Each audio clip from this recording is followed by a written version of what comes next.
नमस्कार, मैं हूं गुलजार सिद्दीकी। आप देखना शुरू कर दिए हैं जन समाचार। गुजरात में मोदी सरनेम को लेके और उसके बाद राहुल गांधी की सदस्यता रद्द होने के बाद यहां पे अब एक राजनीति में भूचाल सा आ गया है। हमारे साथ मौजूद हैं कांग्रेस के नेता नकुल दुबे जी। आइए बात करते हैं हम कुछ उनसे, देखते हैं क्या है आज का आंदोलन। हाँ सर, आज का एजेंडा है देश को दोबारा गुलाम नहीं होने देंगे, देश को दोबारा नहीं बिकने देंगे।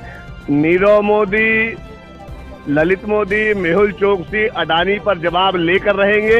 ये देश किसी का अपनी प्रॉपर्टी नहीं है, देश सबका है।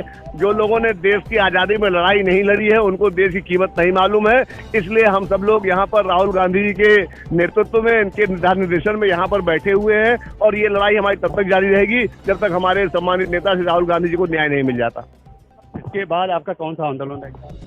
देखिए, रणनीति साफ है। आज हम लोग केंद्रीय नेतृत्व के निर्देश पर यहाँ पर सत्याग्रह पर बैठे हुए हैं। अगला जो भी आदेश हमें मिलेगा उसका हम लोग अक्षर से पालन करेंगे, लेकिन देश को दोबारा गुलामी की राह पर नहीं जाने देंगे।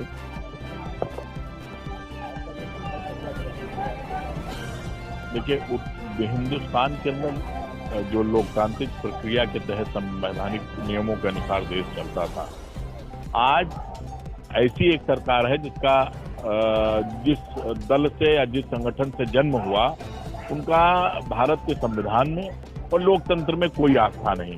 किसी जमाने में वो स्वतंत्रता आंदोलन को कुचलने के लिए अंग्रेजों के साथ खड़े थे, उनकी मुखबरी करते थे। आज भी उनका काम वही है। आज वो लोकतंत्र को खत्म करने के लिए, लोकतंत्र को कुचलने के लिए काम कर रहे हैं। ठीक है, कुछ परिस्थितियां ऐसी बनी जो सत्ता में आए, लेकिन दूसरे लोकतंत्र खतरे में, लोकतंत्र समाप्ति के लिए वो काम कर रहे हैं। ऐसे में राहुल गांधी हिंदुस्तान की आवाज बन के खड़े थे संविधान के लिए और लोकतंत्र की रक्षा के लिए, सुरक्षा के लिए। तो कैसे सदन में राहुल गांधी की बातों का कोई जवाब देने की हैसियत में तो प्रधानमंत्री थे नहीं, या सरकार का कोई भी मंत्री तो झूठ बोलने में माहिर है। और उनको ये मालूम था कि राहुल गांधी जब लोकसभा में अडानी मुद्दे को लेकर असलियत के पर्चे खोलेंगे तो प्रधानमंत्री या सरकार उसका सामना नहीं कर सकती। इसलिए उन्होंने राहुल गांधी को लोकसभा से हटाने के लिए, लोकसभा से ऐसा भी कहीं देखा है कि 45 मिनट की सुनवाई में 170 पेज का निर्णय भी टाइप हो जाए और 2 घंटे बाद लोकसभा की सदस्यता को डिसॉल्व कर दे। क्या ऐसा कहीं देखा है? कि सोची समझी राजनीति है, सोची समझी रणनीति है उनकी, लेकिन उनको ये मान लेना चाहिए कि वो गांधी हैं। अंग्रेज नहीं बचे तो ये भाजपाई कहां बचेंगे? इनको सत्ता छोड़नी पड़ेगी। लोकतंत्र में विश्वास करने वाले ही हिंदुस्तान में रहेंगे।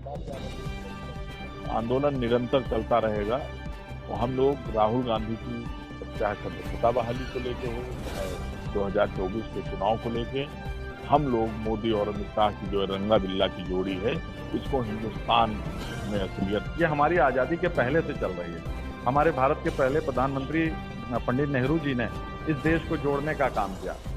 सरदार वल्लभ भाई पटेल जी ने इस देश को जोड़ने का काम किया। गांधी जी, अन्य बहुत सारे नेता रहे हमारे कांग्रेस पार्टी के, जिन्होंने इस देश को जोड़ा ही है। दूसरी ताकतें हैं जो सिर्फ तोड़ने में विश्वास करती हैं। हम हारें या जीतें, हम देश को जोड़ने का काम। बात कहते हैं कि आपने जब विदेश में जाके भाषण दिया तो उन्होंने कहा माफी मांग लेते। अभी कहा कि कोर्ट में आपसे कहा कि आप माफी मांग लेते। तो जब ये लोग राहुल गांधी माफी मांग लेते तो राहुल गांधी क्या सोचते हैं?